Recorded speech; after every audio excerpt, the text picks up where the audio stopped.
لن ينال الله لحومها ولا دماؤها ولكن يناله التقوى منكم ও বললাম তুমি যখন লক্ষ কোটি টাকার গরু দিয়ে কুরবানি করলা, মহিষ দিয়ে কুরবানি করলা, ওট দিয়ে কুরবানি করলা, তোমার লক্ষ টাকার এই গরুর গোশত, এই গরুর রক্ত আমি আল্লাহ অ্যাকসেপ্ট করি না, আমি আল্লাহ গ্রহণ করি না।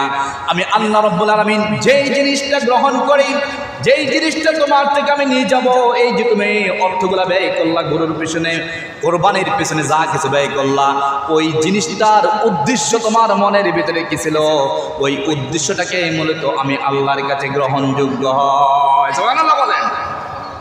ওই উদ্দেশ্যটা হলো কি?